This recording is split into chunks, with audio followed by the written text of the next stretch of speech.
In the scorching summer of 1719, a narrow cobblestone alleyway in the heart of Paris became the center of the financial world. From dawn until long after midnight, a roaring human mob of tens of thousands packed into the Rue Quincampoix. Dukes, bishops, and wealthy courtesans shoved aside chimney sweeps and soldiers, all waving fistfuls of freshly printed paper money. Fortunes were being made in a matter of minutes. Hunchbacked men in the street made thousands of livres simply by renting out their backs as mobile writing desks for stockbrokers. A cobbler grew wealthy just by renting out wooden stools in his damp workshop. In the salons of Paris, an entirely new word was coined to describe this explosion of instant wealth: millionaire. The engine of this frenzy was a joint stock corporation known as the Mississippi Company, managed by a Scottish exile named John Law. Law promised the French public that across the Atlantic, in the wilderness of Louisiana, lay a tropical paradise where gold and emeralds sat exposed on the river banks, waiting to be shipped back to the ports of France. Beneath that glittering exterior lay an empire built on ink and mathematical delusion. When the inevitable crash struck in 1720, it didn't just destroy personal fortunes, it broke the institutional foundations of the French state. This collapse set off a 70-year chain reaction of sovereign bankruptcy that led directly to the end of the monarchy and the rise of the guillotine.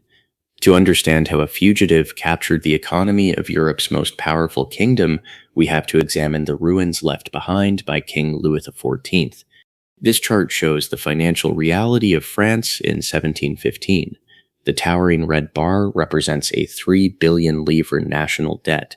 The tiny sliver at the bottom is the annual tax revenue. The French crown was taking in barely enough money to pay the interest on its past debts, leaving nothing to operate the government. The human cost of this fiscal nightmare was staggering.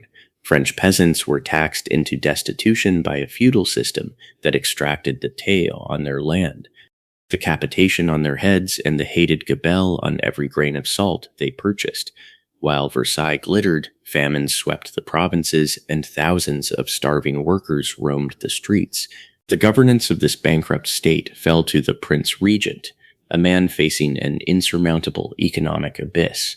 Enter John Law, a mathematical prodigy with an intuitive grasp of probability.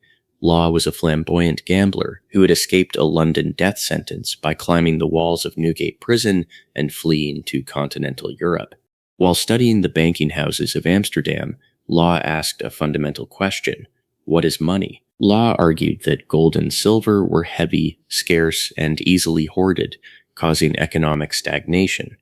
But as this split screen shows, abundant paper currency issued by a central bank would provide the liquidity needed to expand trade and stimulate new manufacturing. Law understood that money is a social contract based entirely on confidence. For the desperate Prince Regent, this theory provided a way to attempt to print his way out of an unpayable national debt. In May 1716, Law established the Banque Générale. He allowed investors to pay for shares using depreciated government bonds at their full face value, taking millions in worthless debt off the market. Merchants quickly realized that Law's paper notes were more convenient and reliable than metallic currency. Trade surged and interest rates plummeted from 8% to 4%. Law then launched his master plan. This 3D map shows French Louisiana, a territory encompassing more than half of the modern United States. Law's Mississippi Company was granted an absolute monopoly over this entire region. In exchange, the company absorbed the 3 billion livre national debt, effectively turning the corporation into the economic infrastructure of the French state. To drive share prices, Law launched a massive propaganda campaign. Illustrated pamphlets described Louisiana as a land where the soil yielded 3 crops a year, and silver mountains lined the banks of the Mississippi River.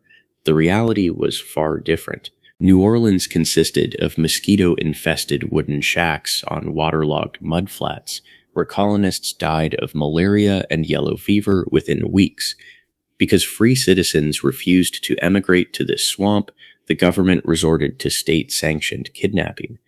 Police emptied the prisons of Paris, rounding up thieves, vagrants, and orphans to be loaded onto ships bound for the New World. Thousands died during the voyage. This entire financial empire was built on fabricated assets and the misery of the forced colonists. In Paris, the mania took hold. Shares of the Mississippi Company began an astronomical ascent. Between May and December 1719, as this line graph shows, the stock price skyrocketed. Issued at 500 livres, it hit 1,000 in June, 5,000 in August, peaking at 10,000 livres by the end of the year.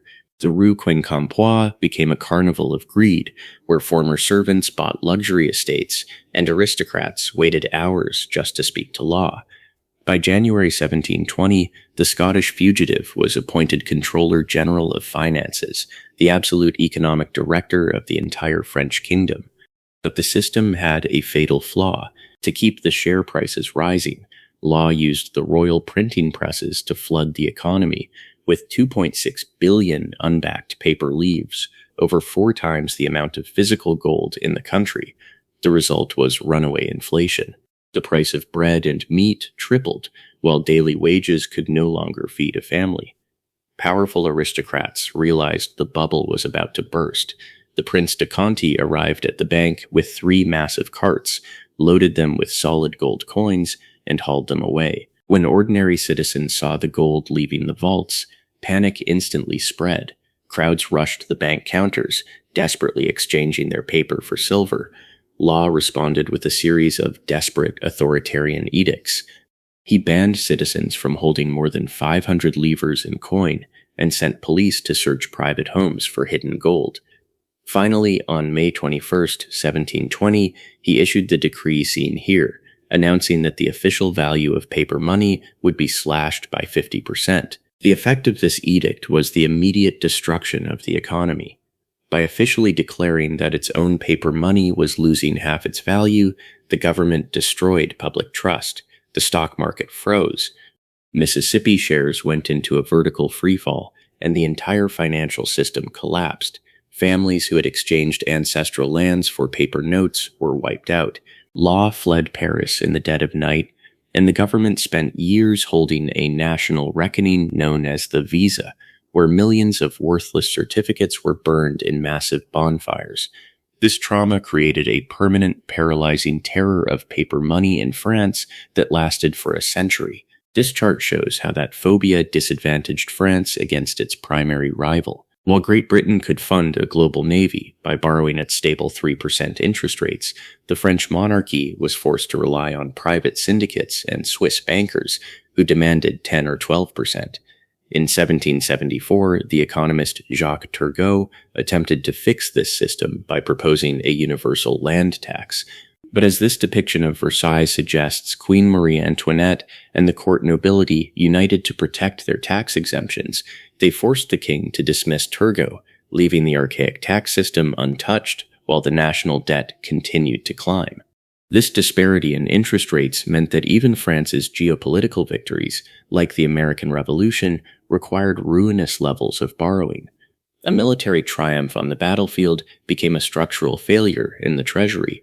By the time the war ended, the French crown was trapped in the same fiscal nightmare it had faced 70 years earlier. By 1788, the national debt had hit 4.5 billion livres. This budget chart shows the breaking point. This 50% wedge represents the portion of the national budget consumed purely by interest payments. With less than 300,000 livres in cash left in the vaults, the monarchy was within weeks of a total default. The nobility and the church refused to surrender their tax privileges, demanding instead the summoning of the Estates General. They believed they could use the meeting to seize control of the state. Instead, they triggered a political collapse they could no longer contain. Within weeks, the Bastille was stormed, and as feudal ledgers burned across France, the 1,000-year absolute monarchy collapsed. Desperate to pay off the 4 billion livre debt, the new revolutionary government fell into the same trap as John Law. They issued new paper currency backed by confiscated church lands. But soon the presses were running around the clock to finance the revolutionary wars, and the value of the paper collapsed. Hyperinflation returned, As seen on this assignat by 1795, the currency traded at less than 1% of its face value. To enforce its use, the government used the threat shown at the bottom of this note. The law punishes with death. Any merchant who refused the paper was branded an enemy of the Republic and sent to the guillotine. It took the rise of Napoleon in 1803 to finally restore stability. He introduced the franc germinal, a currency anchored strictly on gold and silver, and banned the use of unbacked paper money for a generation. The Mississippi bubble left a legacy that far outlasted the paper that burned in the Visa bonfires. It proved that when a state replaces economic substance with the illusion of unbacked wealth, the debt eventually comes due, not in gold or silver, but in the stability of the nation itself.